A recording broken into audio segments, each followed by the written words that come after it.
Look closely at the forest floor in early April. The tree branches are bare, and the ground looks dead, but beneath the frost, thousands of tiny green sprouts are pushing upward in a frantic biological race.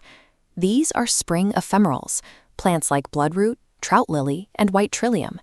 They have a narrow, unforgiving window of time to wake up, bloom, and reproduce. Once the giant oak and maple trees above them leaf out, their sunlight is cut off for the season. To pull off full reproduction in just a few days, many of these plants use a strategy called myrmecochory. They manufacture seeds equipped with an eliosome, a fleshy, lipid-rich attachment designed to attract a very specific courier: ants. Foraging ants carry these seeds deep into their nests.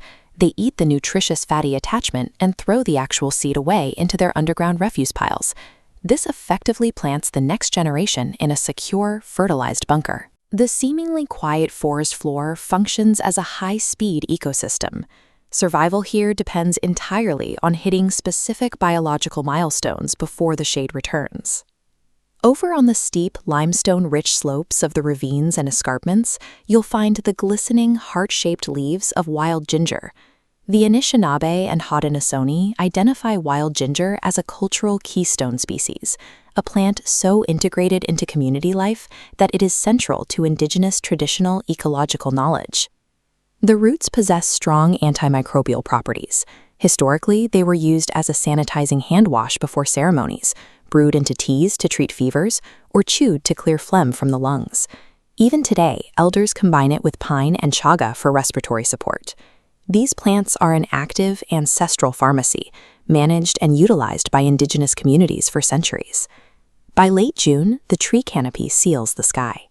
The forest floor is plunged into deep shade, filtering the light to a dark emerald green. Out of the direct sun, the rules of survival shift to extreme energy conservation. Curious, take a look at this structure.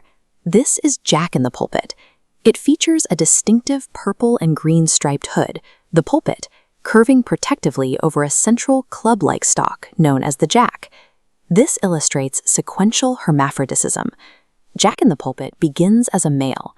By storing enough root nutrients, it hits an energy threshold and becomes a fruit-producing female. But berries require massive calories. If drained, the plant reverts back to a male next spring to recover.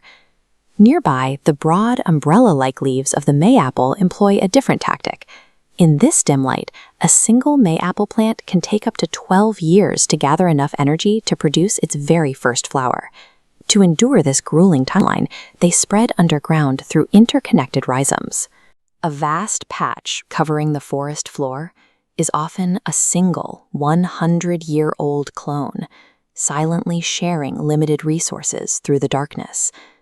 These ancient survival strategies are currently under attack by invasive species, like common buckthorn and garlic mustard, which are silently colonizing the understory. Native ravine plants survive by maintaining a mutualistic relationship with arbuscular mycorrhizal fungi, a microscopic underground network that trades gathered soil nutrients for plant sugars. Here is how garlic mustard breaks that alliance. It releases toxic chemicals called glucosinolates directly into the soil. These compounds specifically target and kill off the mycorrhizal fungi, starving the native plants that rely on them. While the canopy looks peaceful, an invisible war plays out in the soil, where invasive species work to dismantle the forest's ancient fungal connections. As late summer bleeds into early autumn, survival tactics shift from storing energy to distributing it. Jewelweed manages this by growing two distinct types of flowers, a showy orange one for hummingbirds and a tiny green one that remains closed to strictly self-pollinate. The plant's engineering extends to its foliage. The leaves are covered in thousands of microscopic hairs that trap a thin layer of air. Submerge a leaf, and it takes on a silvery, mirror-like sheen. Pull it out, and it is completely dry. But its most famous feature is its seed pod. When fully ripe, the pod builds immense internal tension. At the slightest touch, it bursts open, its walls coiling inward in about 4.2 milliseconds.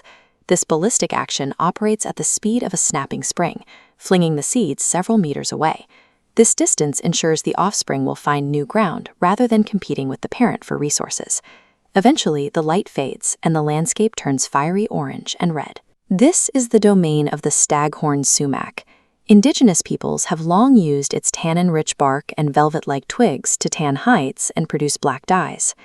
As the leaves drop and the first heavy snows arrive, the sumac's dense, velvety red fruit clusters remain standing tall on the bare, frozen branches.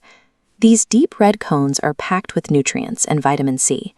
When the ground is buried and other food is gone, these persistent berries become a critical lifeline, keeping over 30 different species of birds from starving in the dead of winter.